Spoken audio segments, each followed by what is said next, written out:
Assalamu alaikum to all viewers and listeners. I am Sayyida Tahreem Fatima, RJ, VJ and दिल की आवाज़ की host. सबसे पहले welcome to all of you. Then how are you? And I wish कि आप सब ठीक हों, खुशहाल हों, अच्छी ज़िंदगी गुजार रहे हों और मेरी दुआ है कि आप हमेशा खुश रहें सिवाय गम हुसैन के कोई गम आपके नसीब में ना आए और कोई आंसू सिवाय गम हुसैन के सिवाय उनके गम के किसी चीज़ में आपका आंसू ना निकले। बाकी मुझे भी अपनी दुआओं में याद रखा करें ताकि मैं भी अपने आंसू सिर्फ गम हुसैन में बहाऊं, ना कि मैं इधर उधर की परेशानी और तकलीफ़ों में बहाऊं। बाकी शुरू करते हैं हम आज की गुफ्तगू का मौजू और अपनी गुफ्तगू। ठीक है, आज की मेरी गुफ्तगू है का मौजू है एक मैं इस मौजू को शायद मैं बयान नहीं कर सकती, लेकिन मैं एक रेफरेंस के साथ ज़रूर आपको बता सकती हूँ। एक आज मेरे टिकटॉक पे एक अनजान लड़का आया और वो अपने दिल की आवाज़ बयान करने लगा। वो कहता है कि मेरी जो है ना गर्लफ्रेंड मुझे छोड़ के चली गई। ईद का तीसरा दिन था और मुझसे बड़े वादे कस्में और बड़ी अच्छे ताल्लुकात के बाद उसने मुझे ब्लॉक कर दिया। फिर उसने एक पोस्टर दिखाया कि वजह क्या थी कि वो एक गरीब लड़का था और लड़की बड़ी अमीर कबीर औरत थी। औरत नहीं, सॉरी, लड़की थी, अच्छे घराने से थी और वो लड़के की मोहब्बत का समझ ना पाई और अपना फ्यूचर तो हर लड़की प्लान करती है कि वह अच्छा हो और ब्राइट ही हो। ठीक है, यहाँ पे अगर मैं उस लड़के के सिर्फ दिल की बात बयान करूँ वन साइडेड, तो फिर मैं शायद सिर्फ उसी के बारे में बोलती रहूँगी। और अगर मैं लड़की के बारे में बयान करूँ तो फिर मैं लड़की के बारे में बोलती रहूँगी। लेकिन उस लड़के को बयान करने से पहले मैं एक बात, एक चीज़ और एक बड़ा ही मज़ेदार सी एक आपको बात, मज़े यानी कोई किस्सा नहीं है मगर मज़ेदार सी बात ये है, वो मैं बताते चलूँ। जो लड़कियां होती हैं ना, वो बेवफा नहीं होती। वो ना तो कोई बुरी होती हैं, ना तो वो ऐसे छोड़ के ब्लॉक करके चली गई हैं या जो भी बात है। हमेशा लड़की जो है ना अपना ब्राइट फ्यूचर देखती है, जिससे वो ये देखती है क्या मैं इसके साथ खुश रहूँगी। अब खुशी से मुराद भी वो कई तरीके से लेती हैं और आई थिंक सो 70 to 75% लड़कियां सिर्फ खुशी पैसे में ढूंढती हैं। लाइक उनकी ख्वाहिशात पूरी होंगी, अच्छा पहनेंगी, खाएंगी, घूमेंगी, शोहर उनके नखरे उठाएंगे, इस तरह के। 20% लड़कियां सारी खुशियाँ ढूंढती हैं मोहब्बत में, लॉयल्टी में और इस तरह करके कि बस शोहर अच्छा होना चाहिए, केयरिंग होना चाहिए। तो बाकी जो 10% लड़कियां बचती हैं वो होती हैं जो बहुत प्रैक्टिकल होती हैं। ना तो वो मर्द को किसी मायने रखती हैं, ना तो कोई पैसे को मायने रखती है। वो इस कदर प्रैक्टिकल होती हैं, वो कहती है पैसा हम खुद बना लेंगे। और बंदा मर्द लॉयल हो ही जाता है जब औरत कामयाब हो तो। ठीक है, तो यहाँ पे जो ज़्यादातर ख़वातीन है जो पैसे का प्रायोरिटी यानी कि प्रेफर करती है, प्रायोरिटी उसकी उनकी होती है पैसा।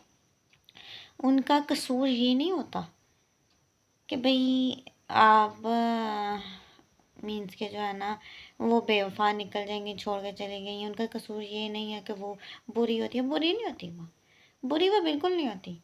वह सिर्फ अपनी खुशियाँ देखती हैं, अपना ब्राइट फ्यूचर देखती हैं, अपना सेट फ्यूचर देखती हैं, अपने पेरेंट्स का, अपने फैमिली का, कि कल को ये हमारी फैमिली सेट हो जाएगी, उन्हें प्रॉब्लम्स नहीं होंगी। अगर वो काम मिडिल क्लास घराने से तो वो उनको सेट कर देंगे और अच्छा उनका भी फ्यूचर बना सकती है।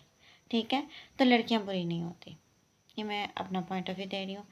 और बाकी अब उस लड़के के मतलब बात करें जी, वो लड़का आया, आके कहता है सिस्टर बात ये है कि वो लड़की मुझे छोड़ के चली गई ईद के तीसरे दिन से अब मैं और ज़्यादा बिगड़ गया हूँ।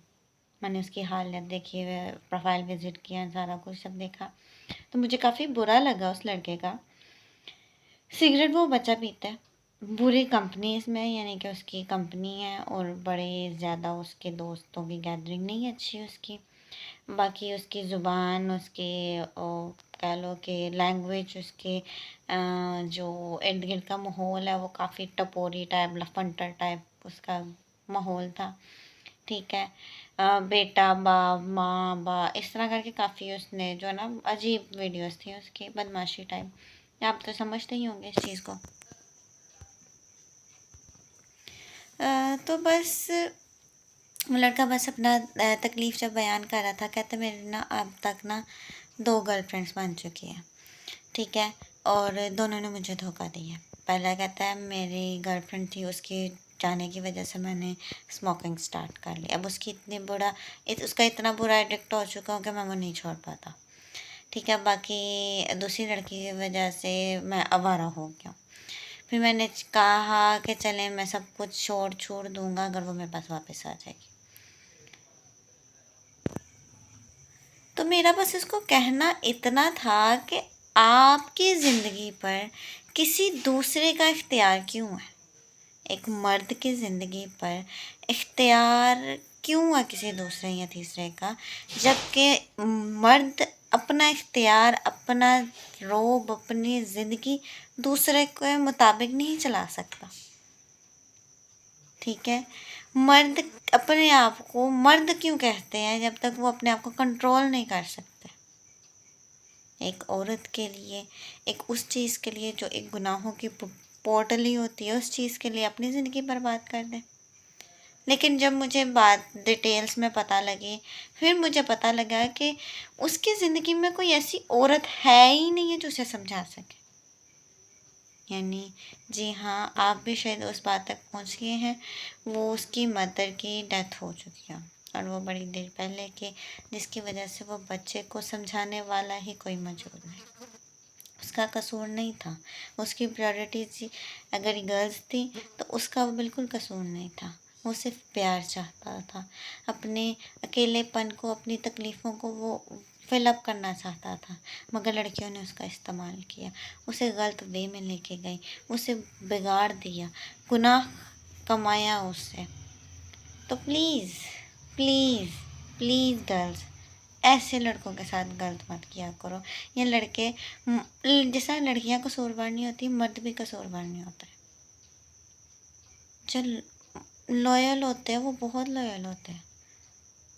उनको आपका साथ, आपका सपोर्ट, आपकी लॉयल्टी, आपके कह लें कि आपके जो मुस्कुराहट, आपकी प्यार भरी बातें, आपकी मोटिवेशनल बातें उनके लिए काफ़ी होती हैं।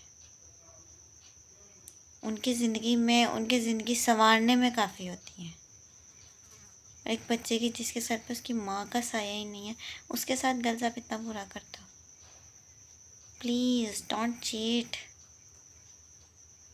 देखो, आई नो हर लड़की का आजकल दिल चाहता है कि उसके पास कोई ऐसा मोहब्बत करने वाला हो, मगर मोहब्बत करने वाला लोग ढूंढो, ना कि मनी बैंक ढूंढो जो आपको खिलाए पिलाए।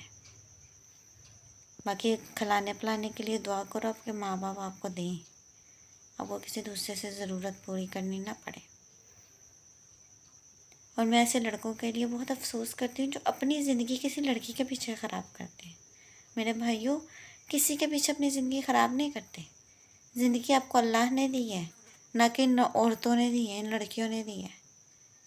कम अज़ कम उस अल्लाह से तो इजाज़त मांगो। क्यों उन्होंने कशी हराम दी है, की हुई है कि भाई जान उनकी है, उनकी अमानत है आपके पास, और आप अमानत में ख़यानत करते हो। आप उसे गलत साइड पे लेके जाते हो, आपको समझ नहीं आती है। जब आप गलत साइड पे लेके जाओगे, आप उसमें ख़यानत करना शुरू करोगे। जब आप उसको क्या कहते हैं, गलत कामों में इन्वॉल्व करोगे। आप जानते हो ना मेरे भाइयों कि हमारा नाक, कान, आँखें, ज़ुबान, हाथ, हर चीज़ बोल देगी। क़यामत के दिन, आखिरत के दिन, रोज़े महशर, तब क्या करोगे? कहोगे कि मैंने एक लड़की के पीछे ये सब कुछ किया?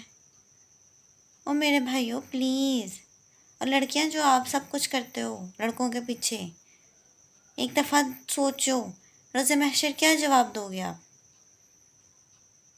प्लीज़ गौर करें मेरी बात पर।